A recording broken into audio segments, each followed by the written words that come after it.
Assalamualaikum warahmatullahi wabarakatuh, Ustaz. Waalaikumsalam warahmatullahi wabarakatuh. Ahlan wa sahlan.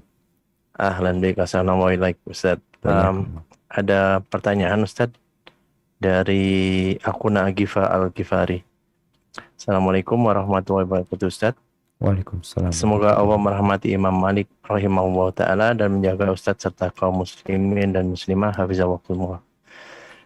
Di pertemuan Zoom sebelumnya, Ustaz pernah mengatakan bahwa untuk menjadi ahli ilmu yang bisa mengamalkan ilmu, harusnya menjadi ahli ibadah, sehingga ilmu yang didapat dapat diamalkan. Nah, untuk pertanyaannya, Ustaz, amalan apa sajakah yang dapat memudahkan saya sebagai penanya untuk mengamalkan ilmu, terutama amalan yang dapat membersihkan hati yang kotor ini, Ustaz. Dan juga saya minta saran dari Ustadz untuk kurikulum kitab Robani yang bisa membimbing saya untuk menjadi generasi Robani. Jazakallahu Ustadz, barakallahu fiik. Barakallahu fikum. Nah, ya ahibati fillah. Kalau bicara ilmu, memang ilmu ini akan bermanfaat ketika diamalkan. Kalau enggak, ya ilmu itu hanya akan jadi pemberat kita, penuntut kita nanti. Bukankah kelak kita akan ditanya an ilmihi madza amila bihi. Ditanya tentang umur, ditanya tentang harta, ditanya tentang ilmu. Ilmunya dipakai buat apa? Bagaimana agar kita dapat mengamalkan ilmu tersebut? Yang ini tentunya memerlukan perjuangan. Berjuang menuntut ilmu. Karena kita tahu dengan fadilah para penuntut ilmu.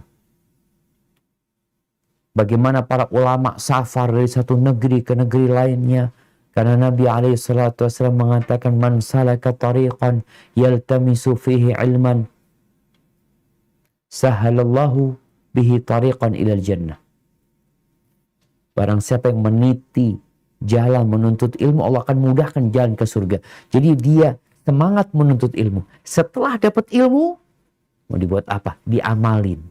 Nah, mengamalkannya ini kadangkala berat. Sehingga syaitan godain sebagian orang, engkau ada apa belajar kau nggak diamalin? Ahsan nggak belajar. Bukan seperti itu seharusnya.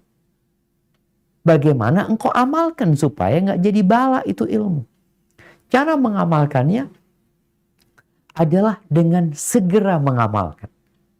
Dapat ilmu satu, jangan nunggu ilmunya numpuk baru diamalin. Berat.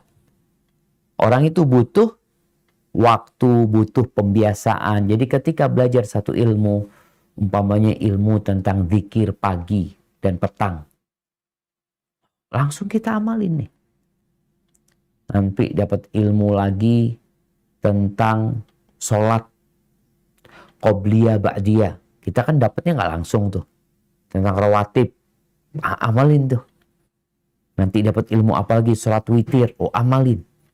Jadi pelan-pelan kita mengamalkannya. Karena Nabi SAW memang nyuruh kita badiru bil a'mal. Segera diamalin gitu loh.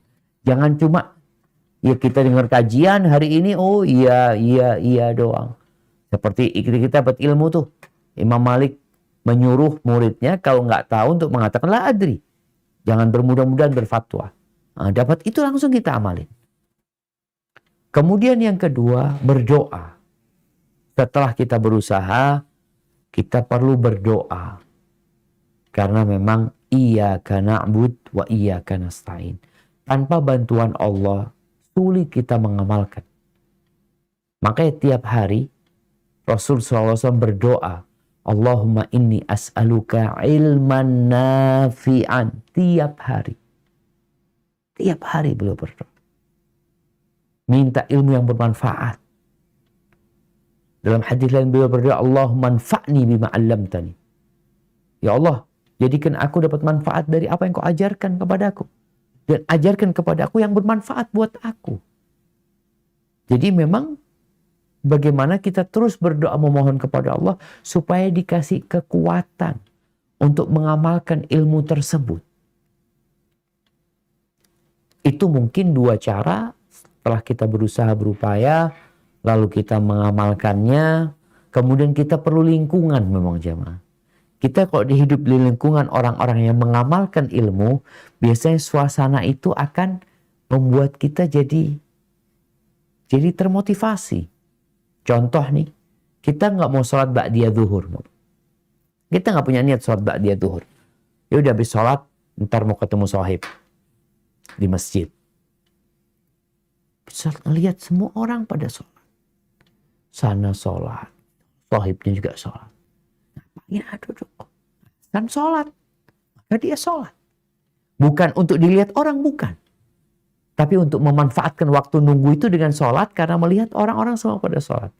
Maka ini termasuk yang membantu kita untuk dapat mengamalkan ilmu yang kita pelajari.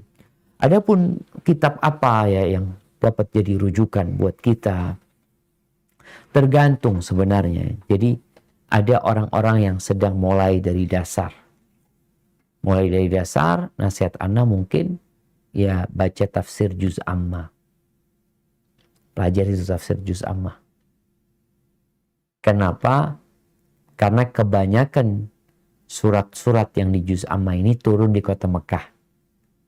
Dari situlah dimulai penggemblengan para sahabat Nabi. Sebelum ayat-ayat yang berkaitan dengan hukum turun, mereka digembleng keimanannya, digembleng akidahnya, digembleng bagaimana mereka beriman bahwasanya hari kiamat itu akan terjadi, bahwa Allah itu esa. Ini penting. Karena ada orang yang berilmu tapi keimanannya lemah, kita sulit untuk mengamalkan. Cuma tahu hukum. Wana tahu hukumnya haram, tapi dia lakukan. Kenapa? Karena dia belum kuat tuh imannya. Dengan cara kita membaca tafsir juz amma umpamanya, itu termasuk membantu kita untuk memperkuat keimanan kita. Karena dikatakan ulama Rabbani itu adalah yang mengajarkan kepada muridnya ilmu yang dasar-dasar dulu, yang kecil-kecil dulu, untuk naik kepada yang lebih tinggi, lebih tinggi, lebih tinggi lagi. Nanti umpamanya belajar usul, thalathatul usul ya. Itu termasuk penting untuk dikaji. Kalau dari kitab hadis mungkin kita bisa baca Arba'in Nawawiyah, 40 hadis Nabi kumpulan Imam Nawawi tadi. Mungkin juga dalam fikih umpamanya kita dapat belajar, kalau bicara fikih Syafi'i ada matan Abi Syuja umpamanya, itu juga bisa menjadi tadi tahapan-tahapan kita belajar dulu, sehingga nanti kalau kita sudah punya alat untuk dapat mengkaji lebih dalam lagi, ya kita naik levelnya. Hadza wallahu a'lam bissawab. Jazakallah khair Ustaz atas penjelasannya.